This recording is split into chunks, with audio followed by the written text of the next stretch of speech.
మన 5 సంవత్సరాలలో ఎక్కడా కూడా తప్పు చేయాల. ప్రజలకు చెప్పిన ప్రతి మాట నెరవేర్చడం. మేనిఫెస్టో అన్నది మామూలుగా రాజకీయ నాయకులు ఒక మేనిఫెస్టో ఇస్తారు, ఎన్నికలు అయిపోయిన తర్వాత దాన్ని చెత్తబుట్టలో వేసే పరిస్థితి నుంచి మేనిఫెస్టో అన్నది ఒక డెఫినిషన్ ఇచ్చి, మేనిఫెస్టో అన్నది నిజంగా ఒక బైబిల్ అని, ఒక ఖురాన్ అని, ఒక భగవద్గీత అని ఒక డెఫినిషన్ దానికి ఇచ్చి మొట్టమొదటి రోజు నుంచి కూడా కారణాలు చెప్పకుండా, కారణాలు వెతుక్కోకుండా, కారణాలు చెప్పాల్సి వస్తే కనుక మన ప్రభుత్వంలో మనకున్న కష్టాలు బహుశా ఎక్కడా ఎప్పుడు చూసిండం.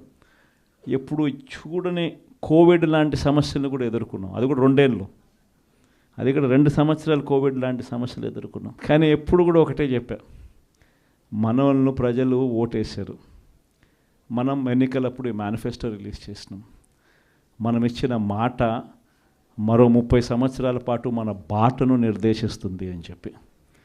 అని ఎప్పుడు కంప్లైంట్ అనేది ఎక్కడ చేయాల. పలానోడు అది చేశాడు, పలానోడు ఇది చేశాడు అని చెప్పి ఎప్పుడు కారణాలు వెతుక్కోలే. పలానా సమస్యలు ఉన్నాయని చెప్పి ఏ పొద్దు కారణం చెప్పాల. ఎప్పుడు కూడా ముఖాన ఎప్పుడు చిక్కటి చిరునవ్వే చూపించాం.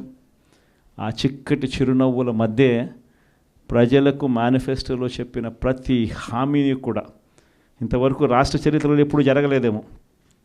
బడ్జెట్ కన్నా ముందే, బడ్జెట్ ప్రవేశపెట్టేటప్పుడే ఒక క్యాలెండర్ రిలీజ్ చేసి, ఆ క్యాలెండర్లో ఇదిగో ఈ నెల ఈ పథకం ఇస్తాం, ఇదిగో ఈ నెల ఈ పథకం ఇస్తాం, ఇదిగో ఈ నెల ఈ పథకం ఇస్తామని చెప్పి పథకాలన్నీ సంవత్సరం పొడుగునా ఏ పథకం ఏ నెలలో ఇస్తామని చెప్పడమే కాకుండా ఆ నెలలో బటన్లు నొక్కి నేరుగా పథకాలు ఇచ్చిన పరిస్థితి బహుశా దేశ చరిత్రలో ఎప్పుడు జరిగింది.